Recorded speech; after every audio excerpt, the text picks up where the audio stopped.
Good morning Sushma ma'am. Good morning. Mrinu Joshi ma'am. Good morning. मैं Sanjeev Kalyan Vishnuman public school से प्रयागराज से। आज हम सब टीचर्स यहाँ पर कलेक्ट हुए हैं, अपने स्टूडेंट्स को साइंस के रिगार्डिंग टिप्स देना चाहते हैं। जो अभी साइंस का बोर्ड एग्ज़ाम आने वाला है, तो उन स्टूडेंट्स को बोर्ड एग्ज़ाम में किस तरह से लिखना चाहिए अपनी कॉपी को, मिस्टेक्स उनकी कम से कम हो जिससे ज़्यादा मार्क्स सिक्योर कर सकें। तो इससे हमें उनको गाइड करना है, टिप्स देनी है। तो सुषमा, अभी हम लोगों ने अपने स्कूल में भी प्री बोर्ड का एग्ज़ाम किया था, 3 सेट के इनको पेपर दिए थे। सभी सेट के पेपर आपने देखे होंगे। तो बच्चों की मिस्टेक्स आपको कहाँ ज़्यादा मिली कि जो आने में प्री अपने जो फाइनल एग्जाम में मिस्टेक्स ना करें, उसके बारे में कुछ बताएं। देखिए, हमारे पेपर में MCQ जो आते हैं वो 20 मार्क्स के रहते हैं, 20 क्वेश्चंस। तो उसमें बच्चों ने काफ़ी मिस्टेक, क्योंकि उसमें तो कोई ऑप्शन ही नहीं रहता। अगर आपका सेल करेक्ट है तो करेक्ट, अदरवाइज जीरो। तो उसमें बच्चों को बहुत केयरफुल होना चाहिए ऑप्शन को सेलेक्ट करने के लिए। पहली बात, प्रॉपर रीडिंग। हमारे बच्चे क्वेश्चन को देखते इतने हाइपर हो जाते हैं, खुश हो जाते हैं कि वो पूरा ढंग से पढ़ते ही। बिल्कुल, ये बात है। अगर आपको पेपर आता है, बहुत खुश नहीं होना। हाँ, यू शुड कीप कूल। ना आपको बहुत खुश होना है, ना बहुत पैनिक होना है। दोनों चीजें नहीं होनी है कि कुछ नहीं आ रहा, ऐसे भी नहीं करना है। आप एक डीप ब्रीथ लीजिए, अच्छे से रीडिंग कीजिए और उसके बाद आप ऑप्शन देखिए। ठीक। वो चारों ऑप्शन को देखिए, और ऑप्शन कई बार अक्सर ही मिलते जुलते रहते हैं। जी। उनमें कुछ ऐसे होंगे जो बिल्कुल ऑड वन होंगे, जो ऑड होंगे उनको हटा दीजिए। ठीक। अब जो थोड़े से कंपेयर करने में आपको दिक्कत हो रही, अब उसको देखिए। अब ये देख रहा है कि दोनों मेरे एक जैसे ही लग रहे हैं, फिर से आप क्वेश्चन रीड कीजिए। जी। एक बार नहीं समझ, दोबारा अच्छा, फिर कीजिए, तब करिए। क्या लगता है मैक्सिमम कितना टाइम देना चाहिए बच्चे को? MCQ में 20 मार्क्स का है, तो आप 2 से 3 मिनट काफी। हाँ। उसके बाद में मेरे ख्याल से बच्चे को आगे उसमें स्विच कर जाना चाहिए, बजाय इसमें और ज्यादा टाइम देने के। हाँ, अगर नहीं समझ में आ रहा तो स्विच कर जाना चाहिए, क्योंकि टाइम मैनेजमेंट बहुत जरूरी है। बहुत जरूरी है। आप भी क्या कहते हैं, अगर उसमें ये नहीं कि उसी में लगे हुए क्वेश्चन देख रहे हैं, उसमें 5 मिनट लगा दिए? नहीं, ये मैक्सिमम 2 मिनट काफी है। 2 मिनट काफी है। फिर MCQ अटेम्प्ट करने के लिए सबसे बड़ी है कि उनको बेसिक कांसेप्ट क्लियर रहेगा तो तुरंत उन लोग करेंगे। नहीं तो फिर बहुत ज्यादा टाइम डिवोट करने की जरूरत है, और टाइम वेस्ट करने की जरूरत और नहीं उसके है। बाद में आपको क्या मिस्टेक दिखाई दी? जैसे असर्शन रीजन बहुत गलत होता है बच्चों का। तो असर्शन रीजन के 4 क्वेश्चंस रहते हैं। उसको अगर आपको सॉल्व करना है, सबसे बेस्ट वे है कि आप उसको अच्छे से प्रॉपर रीडिंग करिए, दोनों असर्शन की भी और रीजन की भी। और उसके बाद देखिए ये ट्रू है या फॉल्स है। ट्रू फॉल्स के स्टाइल में करिए। देख लीजिए, अगर दोनों ट्रू हैं तब तो आपका A और B वाले ऑप्शन रहेगा, और अगर नहीं दोनों ट्रू है तब तो आपके नीचे वाले दो गलत हो गया, कौन से रहेगा? C और D रहेगा। वहां से पहले आप ट्रू फॉल्स की बेसिस पे आप 2 को एलिमिनेट कर दीजिए। उसके बाद फिर आप उसमें से सेलेक्ट कीजिए कि एक्सप्लेन कर रहा है कि नहीं कर रहा है उसको। ये चीज आप बाद में देखिए। और लॉन्ग क्वेश्चंस में कोई मिस्टेक दिखाई दी? लॉन्ग क्वेश्चन में आपके जो है स्टेप में थोड़ा सा करिए उसको। अगर डायग्राम की कहीं जरूरत है या बच्चे ने गलती कहाँ दिखाई दी, वो तो एक तो बात आप बताएंगे कि करना चाहिए। आपको अपने कॉपीज में क्या दिखाई दिया? शॉर्ट लॉन्ग में कोई मिस्टेक दिखाई दी, जैसे जो कॉमन मिस्टेक सभी बच्चे कर रहे थे? हाँ, कॉमन मिस्टेक में ये प्रॉपर फार्मूला नहीं लिख रहे हैं, उसमें साइन नहीं रख रहे हैं, अगर उस टाइप का है। स्टेप्स में करिए। आपको क्या दिक्कत याद दिखाई दी?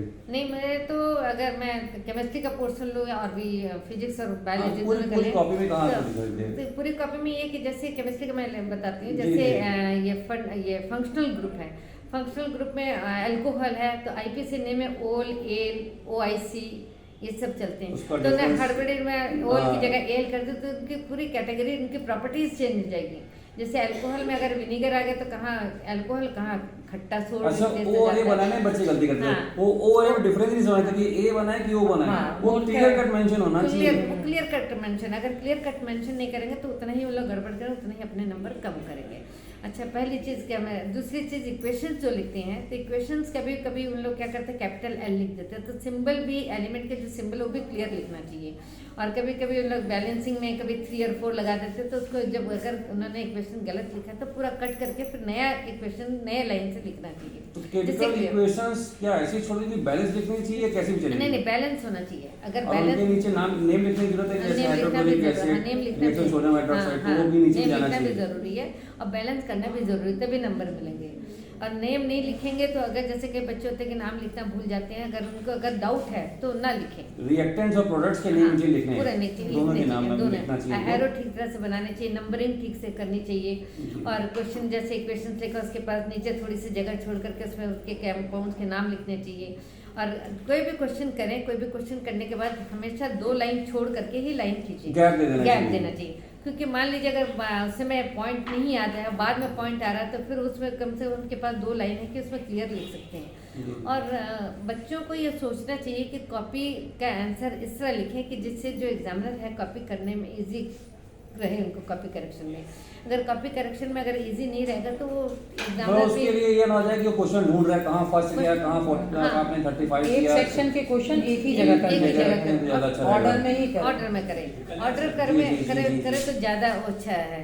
लेकिन ये कि बच्चों का अगर मान लीजिए अगर रीडिंग करते हैं तो रीडिंग करने में अगर उनको क्वेश्चन बहुत अच्छा आ रहा है तो पहले अटेम्प्ट कर सकते हैं। ऐसा नहीं कि मतलब सीक्वेंस में ही चले। तो है ना, first impression is the last impression. अगर पहला क्वेश्चन उन्होंने अच्छा किया तो एग्जामिनर के मन में एक आ जाता है कि बच्चा कॉपी की स्टार्टिंग बच्चों आपको जो है उन क्वेश्चन से करनी है जहाँ पे बहुत जैसे बताया कि जहाँ आप कॉन्फिडेंट हैं, तो जब अच्छा क्वेश्चन लिखेंगे तो आपका इंप्रेशन शुरुआत में अच्छा पड़ जाएगा कि बच्चे को इसकी जानकारी है। अगर शुरुआत में कहते हैं हमने गलत लिखना शुरू कर दिया या कम नंबर आ रहा है तो इंप्रेशन बन जाएगा इसकी शायद आगे बच्चा भी ऐसे लिखने वाला। तो वो आपको ऐसा करना है कि धारणा न बने आपके बारे में, इंप्रेशन खराब। स्टार्टिंग में अच्छे क्वेश्चन जो आपको आते हैं उसको भले ही नंबर दे, उसमें क्वेश्चन नंबर। एक एडिशन मैडम करना चाहूंगा, आपने बताया कि कभी बच्चे ऐसे करते लॉन्ग क्वेश्चन जो अटेंड करते हैं तो लॉन्ग क्वेश्चन में करते क्या है कि अगर ज्यादा आता है तो अगर उसकी रिक्वायरमेंट केवल 1.5 पेज की है तो 3 पेज तक लिखते चले जाते हैं। तो ये भी नहीं करना है, ये भी नहीं करना है कि आपको अगर उसमें ज्यादा आता है कि आपको मान लीजिए बायोलॉजी का आपने डाइजेस्टिव सिस्टम में कोई क्वेश्चन आया है तो लिमिटेड आपसे अगर बातें कर रहा है, पर्टिकुलर टू दी पॉइंट आपसे पूछना चाहता है तो आपने पूरा डायग्राम बना दिया, पूरा सिस्टम लिख दिया, तो ये भी नहीं करना है। तो हमें अपने जो मैं बच्चों की मैंने कॉपी देखी मैडम, मैं इसमें जो बताना चाहूंगा कि बच्चे 2 गलतियां ज्यादा करते हैं।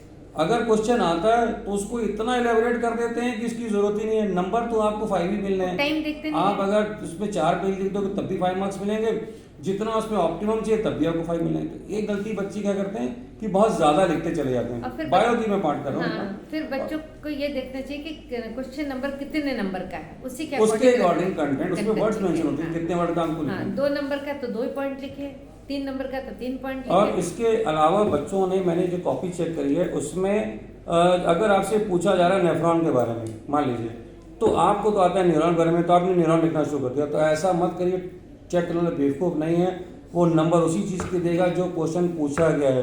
तो आपको क्वेश्चन को ध्यान से पढ़ना है, आंसर वही लिखना है जो पूछा गया है। तो अपने पेपर में हर क्वेश्चन को पढ़ते समय आप 10 से 20 सेकंड का समय अच्छे से दीजिए, उसको समझिए तब आंसर करिए। फिजिक्स का अगर आप क्वेश्चन अटेम्प्ट कर रहे हैं तो एक ज़्यादा गलती दिखाई देती है, लिखना है मेरा फार्मूला तो उसमें साइन बीच में आता है प्लस का, तो लिख रहे हैं लेंस फार्मूला, लेंस का लिख रहे हैं तो मेरा लिख दे रहे हैं। तो आपको पहला जो गलती मुझे दिखाई दी कि फार्मूलों की मिस्टेक आ रही है, मैग्निफिकेशन के फार्मूले में मिस्टेक आ रही है।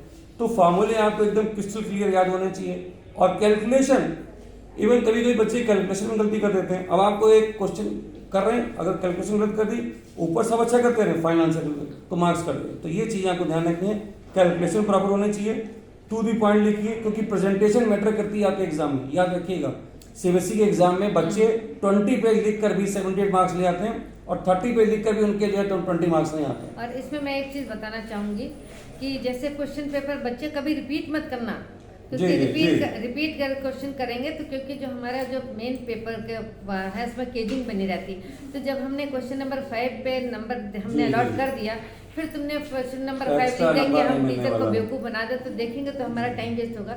तो तुम्हें ये चाहिए कि एग्जामिनर का टाइम वेस्ट ना हो तुम्हारे कॉपी करेक्शन में, पहली चीज़। दूसरी चीज़, जो चीज़ तुम्हारा हाईलाइट कर दो उसको, जैसे कोई डेफिनेशन लिखे उसके नीचे अंडरलाइन करो, वो अंडरलाइन देख करके तुम्हें समझ जाएगा कि इसको बच्चे को आता है, तो नंबर तुम्हें वैसे भी थोड़े मिलने लगते हैं। तो जो मेन पॉइंट है उसको हाईलाइट जरूर करना। तुम्हारे पास पेन नहीं है तो उसी पेन से डबल लाइन कर दो।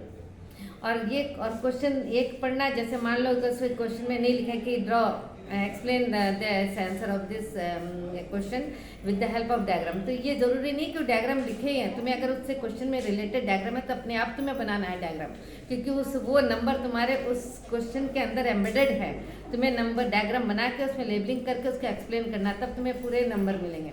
ये नहीं कि तुमने इसमें डायग्राम, कभी कभी मैं बच्चों से कहती हूँ तुम्हें इतने अब नंबर ये मिस्टेक जब पता लगी तो सुनो, आप बताइए अब बच्चे अपने फाइनल आंसर में क्या ऐसे लिखें कि उनको नंबर अच्छे मिले? गलतियाँ आपने जो, अब आप पहले बताएं इसके बारे में, वैसे क्या करें वो? जब बोर्ड की कॉपी चेक करते हैं हम लोग, तो हम लोग देखते हैं कीवर्ड क्या है। जी। कोई भी क्वेश्चन है किस टॉपिक से उठाया गया है, उसका एक कीवर्ड होगा, उस पे जो जी, कि जी। सुटेबल वर्ड होगा, और वो वर्ड अगर उसको बच्चा लिख देता है हाँ, तो मार्क्स पूरे हाँ, मिल जैसे जाते हैं। एटमॉस्फेरिक रिफ्रैक्शन आपको लिखना है। हाँ। अगर आपने देखा कि वहाँ पे टिंगलिंग में स्टार लिख रहे हैं, हाँ। तो उसका कीवर्ड है एटमॉस्फेरिक रिफ्रैक्शन। रिफ्रैक्शन। अगर आपने ये स्टार्टिंग लिख दिया तो नंबर सब मिल जाएगा। मेंशन करना जी, जी, जरूरी उसी को होता है। हाईलाइट कर दें, बस उसी में उसके नंबर मिल जाएंगे। तो उसी तरह कीवर्ड्स से को फोकस करना ज़्यादा जरूरी है, उसको अंडरलाइन करना चाहिए।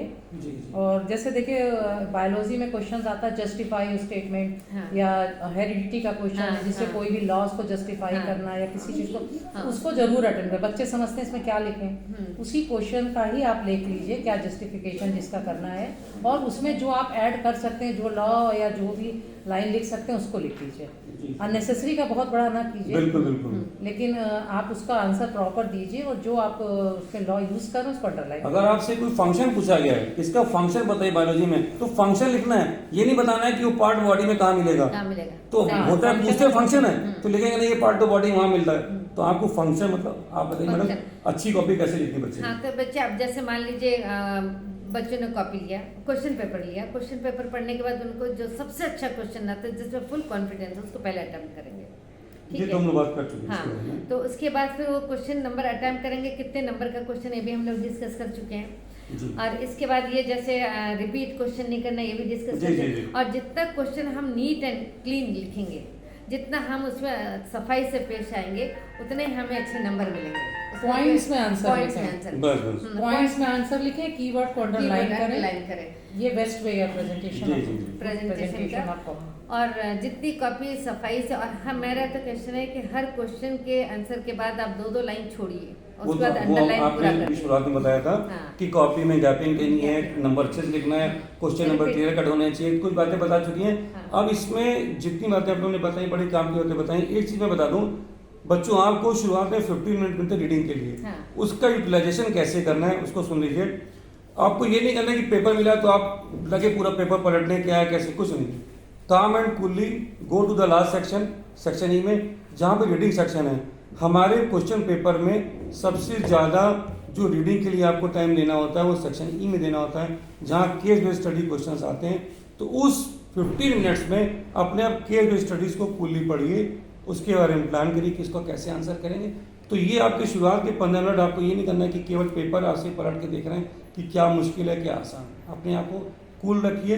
इतना करने के बाद में जैसे अब जो भी आपको टिप्स यहाँ से मिले हैं तो उसमें मुझे लगता है कि उन टिप्स को आप फॉलो करेंगे।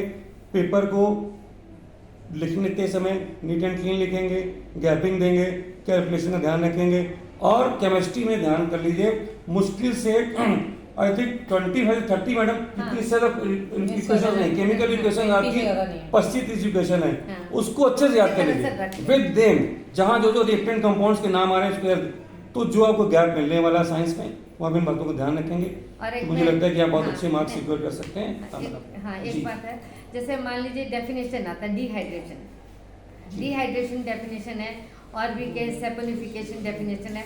तो वो डेफिनेशन के साथ आप एग्जांपल जरूर दीजिए। ये नहीं कि मैडम डेफिनेशन में एग्जांपल है, अभी जैसे मैंने प्री बोर्ड की कॉपी चेक करी, उसमें डेफिनेशन थे, उसमें एग्जांपल नहीं लिखे थे, लेकिन कई एग्जामिनर चाहते हैं कि उसके साथ एग्जांपल होना चाहिए, तो अच्छे नंबर मिलेंगे। जरूरी नहीं कि हर चीज़ के क्वेश्चन उसमें लिखा ही हो जो तुम लोग उसे दो, नहीं, अगर एग्जाम डेफिनेशन है तो उसका एग्जाम्पल जरूर लिखिए। अब लास्ट टाइम में हम ये बताएंगे कि अब सैम्पल पेपर देखिए, क्वेश्चन एक सैम्पल पेपर क्वेश्चन में 39 क्वेश्चन आते हैं। 5 साल के question paper, solve question paper आप रट लीजिए, 39.5 करिए, कितने क्वेश्चन हो जाते हैं, उसमें से आपका एक क्वेश्चन पेपर आपका तैयार हो गया। तो आप कहीं से भी ऐसा नहीं होगा कि आप साइंस में फेल हो जाएंगे, नहीं होंगे। उसमें तरह ट्विस्टेड क्वेश्चन दिए रहते हैं, ट्विस्टेड क्वेश्चन आपको पता पड़ेगा, इस तरह के क्वेश्चन पेपर आते हैं एग्जाम में। तो 5 क्वेश्चन पेपर सॉल्व। तो मैडम ने बताया कि आपको लास्ट के पेपर्स वो आपको मिल जाए तो उसको आप ध्यान Sample दीजिए, paper 5। उसको करिए। और फिर से एक बार मैं बोलूँगा, यहाँ पर जो MCQ क्वेश्चंस को मैडम ने काफ़ी अच्छा गाइड किया था। अगर बच्चों आपने जो बुक पढ़ी है, जैसे NCERT भी अगर मान लो पढ़ रहे हैं, तो आप उसमें सब कुछ रीड कर डालिए, क्वेश्चन वहीं से बनने हैं।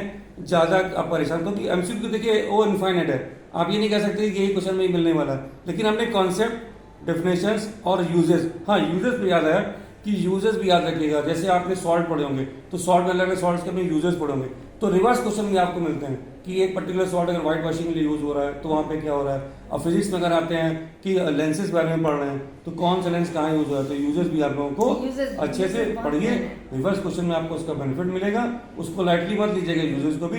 तो इसी के साथ में मैं सेशन क्लोज करना चाहूँगा, और हमारे टीचर्स ने जो आपको टिप्स दिए हैं हमने, आई थिंक आप उसको फॉलो करेंगे। Student all the best, I think best of luck, Best of luck. Okay. हाँ